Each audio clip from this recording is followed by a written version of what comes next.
नमस्कार दोस्तों, good afternoon. मैं हूँ सीए केशव गर्ग। सीबीआईसी जो कि फाइनेंस मिनिस्ट्री का जीएसटी डिपार्टमेंट को देख रेख करता है, central board of indirect taxes and customs, उसने भी एक इंस्ट्रक्शन इशू किया है जो कि टैक्स पेयर्स की लाइफ में बहुत रिलीफ लेके आएगा। एक बहुत बड़ा पेन था जीएसटी रजिस्ट्रेशन को लेकर के, उसके ऊपर सरकार ने बड़ा क्लियर कर दिया है कि जेन्युइन टैक्स पेयर्स के ऊपर कोई हरासमेंट नहीं होगी as far as GST registration is concern. मैं यहाँ पर बता दूं कि इस इंस्ट्रक्शन के अंदर 3 मुद्दों पर बात की गई है। पहली कि जो प्रिंसिपल प्लेस ऑफ बिजनेस है उसके एड्रेस प्रूफ को लेकर के डिपार्टमेंट क्या डॉक्यूमेंट मांग सकता है।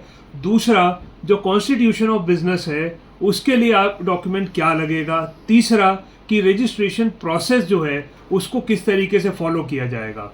और इंस्ट्रक्शंस की को पढ़ने से उसकी परिभाषा ये निकल कर आ रही है कि बोर्ड क्लियर इंस्ट्रक्शन दे रहा है कि हरासमेंट अब बिल्कुल नहीं होगी। अब जहाँ तक रही बात की प्रिंसिपल प्लेस ऑफ बिजनेस की एड्रेस प्रूफ की, उसके अंदर डिपार्टमेंट ने बोला कि यदि आप अपनी ओन्ड प्रेमाइसिस पर रजिस्ट्रेशन ले रहे हैं तो केवल आपको एक डॉक्यूमेंट देना होगा। और वो डॉक्यूमेंट में कौन से डॉक्यूमेंट्स हैं? 3 डॉक्यूमेंट में से आप एक डॉक्यूमेंट देंगे। कौन सा? प्रॉपर्टी टैक्स रिसीट, म्युनिसिपल खाता कॉपी और इलेक्ट्रिसिटी बिल। इन तीनों डॉक्यूमेंट में से आप एक डॉक्यूमेंट देंगे तो आपकी ओनरशिप जिससे सफाइस हो जाए वो काफ़ी रहेगा।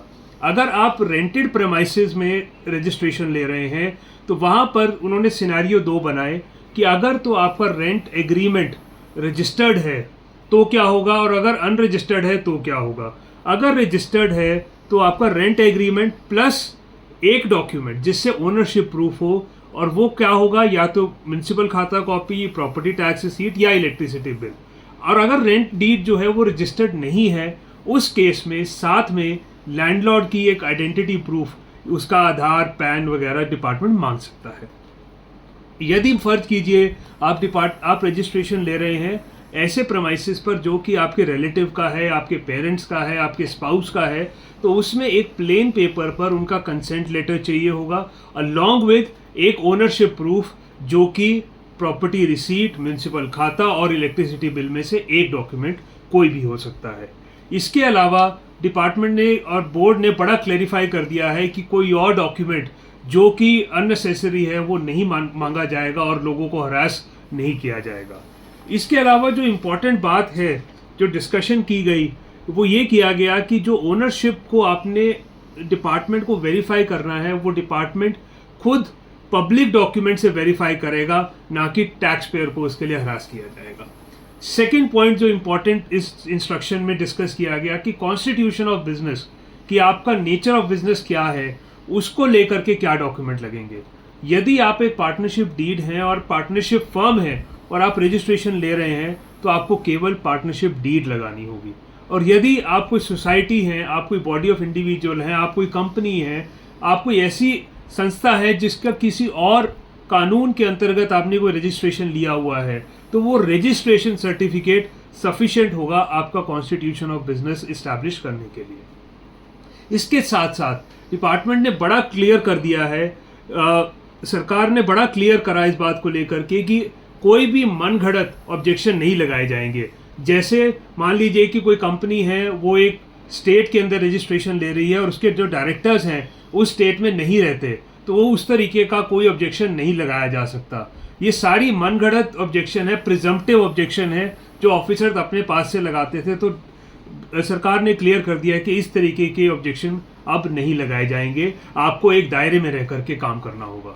इसके अलावा जो एक इम्पॉर्टेंट जो इंस्ट्रक्शन या इम्पॉर्टेंट संदेशा जो सरकार ने दिया है वो ये है कि रजिस्ट्रेशन जब अप्लाई कर दी जाए, RE-G1 जब फाइल कर दे टैक्स पेयर, तो उसके with in 7 working days department को रजिस्ट्रेशन ग्रांट करना होगा, बशर्ते कुछ केसेस जहां पर 30 डेज का टाइम लिमिट लग सकता है। 30 डेज का टाइम लिमिट कहां पर लगेगा? जहां पर जो टैक्स पेयर है वो रिस्की कैटेगराइज कर दिया गया है बोर्ड के द्वारा या डेटा एनालिटिक्स के द्वारा। दूसरा, या उसने आधार ऑथेंटिकेशन नहीं करा है। तीसरा, या आधार ऑथेंटिकेशन आपने ऑप्ट ही नहीं करा है। और चौथा, जहां पर डिपार्टमेंट को ये लगे कि फिजिकल वेरिफिकेशन करना अनिवार्य है रेवेन्यू के इंटरेस्ट में, लेकिन फिजिकल वेरिफिकेशन करना जब उनको लगेगा कि अनिवार्य है, तो उनको अपने असिस्टेंट कमिश्नर से उसके लिए अप्रूवल लेना होगा। वो अपने आप से जा करके फिजिकल वेरिफिकेशन नहीं कर सकते हैं। उसके साथ साथ ये कहा गया कि बॉस ठीक है, फिजिकल वेरिफिकेशन आप कीजिए, लेकिन फिजिकल वेरिफिकेशन करने के का मतलब ये है कि आपको कम से कम 30 दिन गुजरने के 5 दिन पहले तक अपनी फिजिकल वेरिफिकेशन रिपोर्ट को अपलोड करना होगा। और अपलोड करने का मतलब ये नहीं है कि आप एक लाइन लिख देंगे और वो खत्म हो जाएगा। बड़ा क्लियर बोला गया कि आपको लिखना होगा कि स्पेसिफिक रिपोर्ट आप देंगे कि जो आप फिजिकल वेरिफिकेशन करके आए पर्सन की, वो वहाँ पर एग्जिस्ट करता था या नहीं एग्जिस्ट करता था। और अगर आपको वो नॉन एग्जिस्टिंग मिला, आपको दिखा कि वहाँ पर उस तरीके की कोई बिजनेस एक्टिविटी नहीं हो रही है जहाँ पर रजिस्ट्रेशन एप्लीकेशन लगाई गई, तो आपको ये भी लिखना होगा कि आपने डिपार्टमेंट ने क्या एफर्ट किया उस जगह को लोकेट करने के लिए। ये सिर्फ ये नहीं लिखेंगे कि the tax payer was not locatable, आपको लिखना पड़ेगा कि आपने क्या एफर्ट किया। क्या आपने आगे पीछे और लोगों से पूछा? क्या आपने कोई जीपीएस इनेबल को यूज़ किया? क्या आपने कोई गूगल मैप को यूज़ किया? आपने क्या एफर्ट किया टू आइडेंटिफाई और to reach to that particular registration application. उसके साथ साथ में आपको केवल सिर्फ रिपोर्ट नहीं डालनी है, उस रिपोर्ट में आपको ये भी डालना है कि आप वहाँ जाकर के जीपीएस इनेबल्ड फ़ोन से आप फोटोग्राफ खींचेंगे, जिससे ये आइडेंटिफाई होगा कि आप एक्चुअली में उस जगह पर गए और आपने वो फिजिकल वेरिफिकेशन किया। आप अपने दफ्तर में बैठ करके उसकी फिजिकल वेरिफिकेशन नहीं कर पाएंगे। उसके अलावा अगर मान लीजिए कि टैक्स पेयर ने एप्लीकेशन भरते हुए ज्यूरिसडिक्शन गलत डाल दिया, तो जो जिसके ज्यूरिसडिक्शन में गलत डल गया है उसको इमीडिएटली करेक्ट ज्यूरिसडिक्शन के पास फाइल ट्रांसफ़र करनी होगी। ही cannot sleep over that file, वो उसको लेकर के सोता नहीं रहेगा, उसको साथ ही साथ उसको ट्रांसफ़र करना होगा। एक बार जब आपने एप्लीकेशन फाइल कर दिया, उसके बाद जो डिपार्टमेंट है वो उसके पूरे डॉक्यूमेंट्स को वेरीफाई करेगा। ये देखेगा कि सारे डॉक्यूमेंट प्रॉपर है या नहीं है। अगर उनको लग रहा है कि कोई डॉक्यूमेंट वेग है या डॉक्यूमेंट समझ में नहीं आ रहा है, लेजिबल नहीं है, पढ़ा नहीं जा रहा है, तो उस केस में वो आपको वापस से लिख सकता है कि हमें जो डॉक्यूमेंट है वो कंप्लीट दें और आप हमें पूरी इन्फॉर्मेशन प्रोवाइड करें। उससे ज़्यादा डिपार्टमेंट के पास अब कोई पावर नहीं रहेगी। एक और बहुत महत्वपूर्ण बात जो यहाँ पर बोली गई है वो ये बोली गई है कि अगर आप कोई एडिशनल डॉक्यूमेंट मांग रहे हैं, specially in case of risky tax payer, जो कि इस इंस्ट्रक्शन में बोले गए उसके अलावा अगर कोई आप डॉक्यूमेंट मांग रहे हैं, तो आपको अप्रूवल लेना होगा डिप्टी कमिश्नर या असिस्टेंट कमिश्नर का। आप अपनी मर्जी से कोई और एडिशनल डॉक्यूमेंट नहीं मांग पाएंगे, राइट। एंड उसके बाद एक बहुत इंपॉर्टेंट चीज़ जो अक्सर होती थी कि कोई भी एप्लीकेशन ना तो रिजेक्ट होगी और ना ही डीम्ड अप्रूवल होगी जस्ट बिकॉज कि ऑफिसर ने टाइमली काम नहीं किया है। ये नहीं है कि आपका 7 दिन का लिमिट पूरा हो रहा है या 30 डेज का लिमिट पूरा हो रहा है और उसको करने के लिए आप उसको रिजेक्ट कर देंगे या आप उसको डीम्ड अप्रूवल कर देंगे। नो सर, आपको काम करना पड़ेगा, आपको वेरिफिकेशन करनी पड़ेगी और टाइमली करना पड़ेगा, नहीं तो आपकी उसमें एक्सप्लेनेशन कॉल हो सकती है। तो और एक और बड़ी इंपॉर्टेंट बात कि माइनर डेफिशिएंसीज के लिए टैक्स पेयर को जो है अब हरास नहीं किया जाएगा। तो एक बार अगर कोई डेफिशिएंसी लगा दी गई तो उसके रिप्लाई आने के 7 दिन के अंतर्गत डिपार्टमेंट को रजिस्ट्रेशन के ऊपर एक्शन लेना होगा। अगर वे सेटिस्फाइड हैं तो रजिस्ट्रेशन ग्रांट करना होगा, और अगर सेटिस्फाइड नहीं है तो रजिस्ट्रेशन एप्लीकेशन को रिजेक्ट करना होगा। और जाते जाते जो लास्ट पैराग्राफ में बहुत इंपॉर्टेंट बात इस सर्कुलर ने लिखी या इस इंस्ट्रक्शन ने लिखी, वो बहुत महत्वपूर्ण है कि उन्होंने बोर्ड ने अपने सब प्रिंसिपल चीफ कमिश्नर्स को ये इंस्ट्रक्शन दी है कि वो खुद इसको सुपरवाइज करेंगे कि जो रजिस्ट्रेशन एप्लीकेशन है जहाँ पर फिजिकल वेरिफिकेशन की जा रही है या जहाँ पर क्वेरीज लगाई जा रही हैं वो एक इस इंस्ट्रक्शन के अंतर्गत हो। ये नहीं हो कि कोई भी हरासमेंट टैक्स पेयर को इसके ऊपर किया जा रहा है। उसके बाद उन्होंने ये भी बोला कि strict action must be taken against the officer deviating to these instructions. That means कि जो ऑफिसर इस इंस्ट्रक्शन को नहीं मानेगा उनके खिलाफ स्ट्रिक्ट एक्शन लिया जाएगा।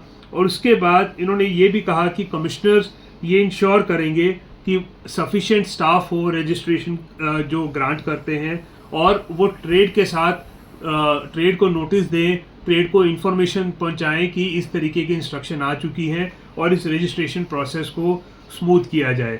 मैं इस इंस्ट्रक्शन का वेलकम करता हूं, और ये बहुत मच नीडेड इंस्ट्रक्शन है, क्योंकि पैन इंडिया ये बहुत बड़ा पेन पॉइंट था टैक्स पेयर्स के लिए, और अब रजिस्ट्रेशन जो है थोड़ा सा मुझे लगता है कि इजी हो जाएगा टैक्स पेयर के लिए। और बहुत महत्वपूर्ण बात जो यहाँ पर मैं मिस कर गया हूँ, मैं वापस आना चाहूँगा कि आप जो डेफिशिएंसी नोटिस है रजिस्ट्रेशन एप्लीकेशन के लिए, वो आप तभी दे सकते हैं अगर the word return is only, अगर जो डॉक्यूमेंट्स इस इंस्ट्रक्शन में प्रिस्क्राइब्ड हैं वो प्रॉपरली नहीं लगाए गए हैं। उसके अलावा किसी और सर्कमस्टांस में आप डेफिशिएंसी एप्लीकेशन या REG 3 जिसको बोलते हैं, शो कॉज, वो आप नहीं दे पाएंगे।